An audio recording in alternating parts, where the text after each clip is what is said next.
9 strange movie adaptations of famous books. Before we start, I'd like you to hit that red subscribe button so you never miss out on any of our videos. Hey guys, what's up? Welcome back to Tenscape. Number 9. Murder on the Orient Express, 2001. Murder on the Orient Express. The 2001 TV version of Agatha Christie's most famous mystery definitely gets points for casting Alfred Molina as the famous detective, but its use of a modern setting will definitely throw some purists for a loop. That's not to say that the adaptation isn't interesting, but it will definitely leave a few scratching their heads. On one hand, it's fascinating to see how a character like Hercule Poirot would work in a modern setting. On the other, it loses a little bit of its classic appeal by casting the 1930s period aside. That being said, it does keep several of the novel's elements surprisingly intact. Number 8. Malice in Wonderland, 2010. Alice in Wonderland.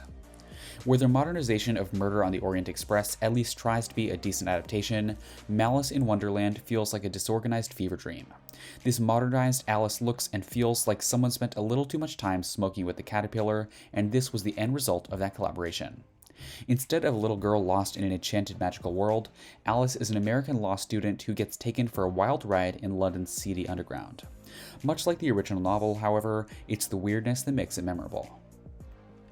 Number 7. Depraved, 2019. Frankenstein. The experiments of Dr. Victor Frankenstein are not something anyone should try at home, but this adaptation gives Mary Shelley's classic horror story a more modernized and somewhat realistic take. There's a great deal of focus on the medical side of things, as well as the implications of bringing a dead man back to life for both the subject and the scientists involved. While Frankenstein has received modern adaptations before, this one forgoes the stereotypical horror imagery and gives it a more grounded and gritty reimagining. Petri dishes. We're in here dealing with blood biology. Fred. My God, yes. Stay here. Shelley herself would certainly be impressed.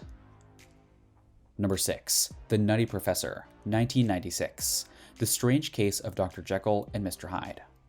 On the other end of the mad scientist spectrum, this Eddie Murphy mainstay features a different take on the traditional Jekyll and Hyde narrative.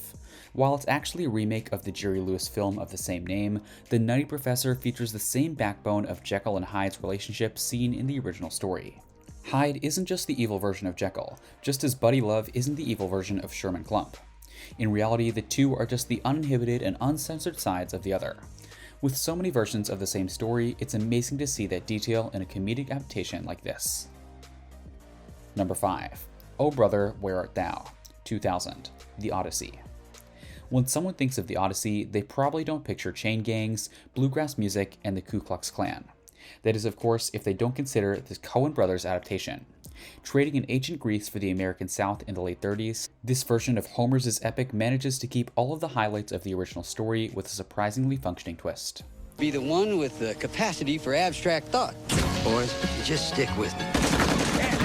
Believe me, I got a plan. And I can get my wife back and we can get out of here. On paper, Oh Brother, Where Art Thou shouldn't work, but it's easily one of the most beloved book-to-movie adaptations out there. Although viewers will find no Grecian warriors, no golden cattle, and no sea monsters, at least they have a Cyclops. Number 4. Ghosts of Girlfriends Past, 2009. A Christmas Carol. There's no doubt that A Christmas Carol is easily one of the most adapted pieces of literature in existence, and the variations on the tale of Ebenezer Scrooge are as colorful as can be. While this version has no Christmas puddings, no haunted door knockers, and no bah humbugs, it does have a detestable protagonist and a visit from three spirits. Dickens probably never imagined his work being the backbone for a romantic comedy about Matthew McConaughey's extensive love life, but it works for this twisted tale. Number 3. Titus, 1999. Titus Andronicus. Action figures, Roman soldiers, and motorcycles might not have the slightest bit in common, but they all come together in grand and glorious eccentric fashion in Julie Taymor's acclaimed version of Titus Andronicus. Shakespeare's writings have been adapted in more ways than many can count, but this is actually one of the Taymor adaptations. Taymor's style is more about visuals than actually making sense. It's not the version that the bard probably had in mind when writing his tale of war, blood, and cannibalism, but it's probably the most memorable. Number 2. Romeo plus Juliet, 1996. Romeo and Juliet. Director Baz Luhrmann already has a reputation for the avant-garde, but his adaptation of Shakespeare's most famous love story is what arguably put him on the map. While the film does almost nothing to the original script and dialogue, the creative choice was to keep everything else set in 90s California. On a normal day, speaking Elizabethan English and referring to handguns as swords and blades would give any viewer pause, but Luhrmann's vision is arguably one of the most standout adaptations of the story since the Oscar-nominated adaptation in the 60s. Number 1. Throne of Blood, 1957, Macbeth. If anyone other than Akira Kurosawa directed an adaptation of Macbeth with samurai, ancient spirits, and tons of blood, they wouldn't be nearly as successful. While it sounds like the acclaimed director totally missed the plot of Shakespeare's goriest feature, the Eastern flavor truly lends itself over wonderfully to the tale of the ambitious king.